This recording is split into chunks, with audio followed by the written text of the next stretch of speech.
P J Bineesh, ഇതൊരു കീഴ്വഴക്കം പോലെയാവുന്നു.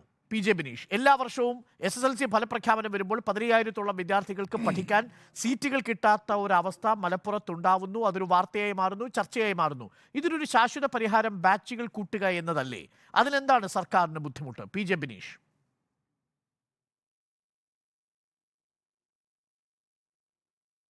തീർച്ചയായും കേരളത്തിൻ്റെ പൊതുവിദ്യാഭ്യാസ രംഗവുമായി ബന്ധപ്പെട്ട് സഖാവ് EMS ഗവൺമെൻറ് മുതൽ രണ്ടാം പിണറായി വിജയൻ സർക്കാർ വരെ നടപ്പാക്കിയിട്ടുള്ള വിദ്യാഭ്യാസ രംഗത്തെ എല്ലാ പരിഷ്കാരങ്ങളും ഒന്നെടുത്ത് സൂക്ഷ്മമായി പരിശോധിച്ചാൽ കേരളത്തിൻ്റെ പൊതുവിദ്യാഭ്യാസ മേഖല ശക്തിപ്പെടുത്താനുള്ള നിരന്തരമായിട്ടുള്ള പരിശ്രമം ഈ സർക്കാർ നടത്തി വരുന്നുണ്ട്.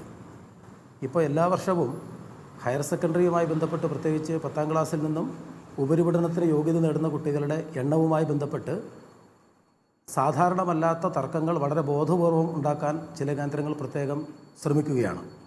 ഇപ്പോൾ ഇവിടെ പറഞ്ഞ കണക്കിൽ തന്നെ ചില പെശകുകളുണ്ട് എന്നുള്ളതാണ് സൂചിപ്പിക്കാനുള്ളത്. മലപ്പുറം ജില്ലയുമായി ബന്ധപ്പെട്ട് ഈ പറഞ്ഞ കണക്കിന് അപ്പുറത്താണ് കാര്യങ്ങൾ.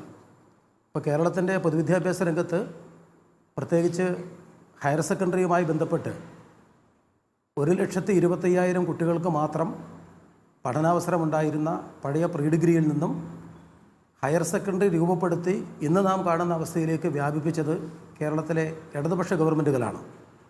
ഇപ്പോൾ ഏറ്റവും പുതിയ കണക്ക് പ്രകാരം മലപ്പുറം ജില്ലയിൽ 1000-ൽ താഴെ ആണ് ആകെ സീറ്റുകളുടെ എണ്ണത്തിൽ ഒരു കുറവ് കാണാൻ വേണ്ടി കഴിയുക. 10ാം ക്ലാസ്സിൽ നിന്നും ഉപരിപഠനത്തിന് യോഗ്യത നേടുന്ന എല്ലാ കുട്ടികളും 15,000-ഓളം എന്നുള്ളൊരു കണക്ക് ശരിയല്ല എന്നും 1000-ഓളം വിദ്യാർത്ഥികൾക്ക് മാത്രമാണ് സീറ്റ് കുറവുള്ളതെന്നുമാണ് പി ജെ ബിനീഷ് പറയുന്നത്. ശരിയാണോ?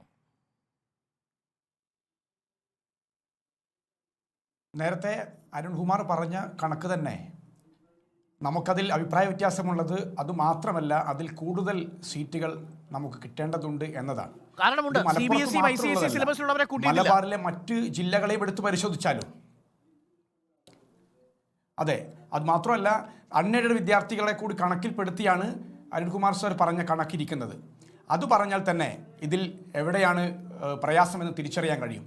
ഞങ്ങൾ പറയുന്നത് ഈ കണക്കിൽ ഇപ്പോഴും കഴിഞ്ഞ 7 വർഷമായി തുടർച്ചയായി ഒരു ബാച്ചോ അധിക വർധനവോ ഇല്ലാതിരുന്ന ഘട്ടം വന്നപ്പോൾ കഴിഞ്ഞ വർഷം സജീവമായി സമരരംഗത്ത് പ്രതിപക്ഷ വിദ്യാർത്ഥി സംഘടനകൾ, MSF അടക്കമുള്ള വിദ്യാർത്ഥി സംഘടനകൾ സജീവമായി തെരുവിൽ സമരം നടത്തിയതിൻ്റെ ഭാഗമായി ഒടുവിൽ 85ഓളം താൽക്കാലിക ബാച്ചുകളും മറ്റ് സ്ഥിര ബാച്ചുകളുമായി 111 ബാച്ചുകൾ അനുവദിച്ച് കഴിഞ്ഞ വർഷം താൽക്കാലികമായി ഈ സംവിധാനത്തിന് പരിഹാരം കാണാൻ കഴിയും എന്ന രൂപത്തിൽ ഒരു പ്രഖ്യാപനമുണ്ടായി.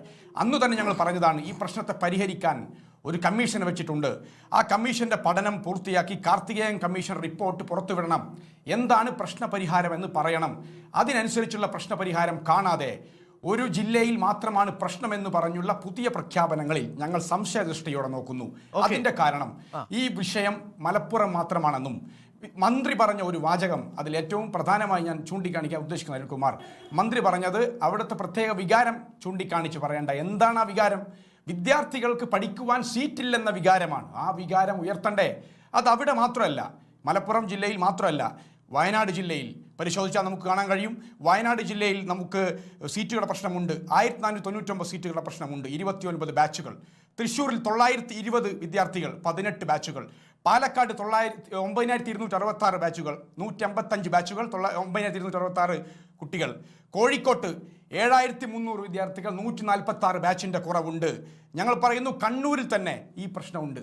ഇതൊക്കെ അഡ്രസ്സ് ചെയ്യുന്നത് എന്തുകൊണ്ടാണ് നമ്മൾ ചൂണ്ടിക്കാണിക്കാതെ പോകുന്നത്?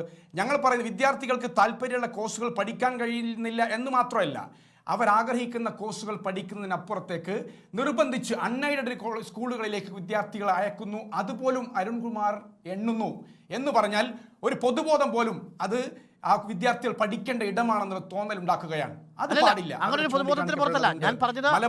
അങ്ങനെ അൺഎയ്ഡഡ് സ്കൂളുകൾ കൂടി പരിഗണിച്ചാൽ പോലും 15,000-ഓളം വിദ്യാർത്ഥികളുണ്ട്. പരിഗണിച്ചില്ലെങ്കിൽ 1,00,000 ലക്ഷത്തിലധികം വിദ്യാർത്ഥികൾക്ക് ഇല്ല എന്നാണ് പി ജെ ബിനീഷ് കണക്കുകൾ.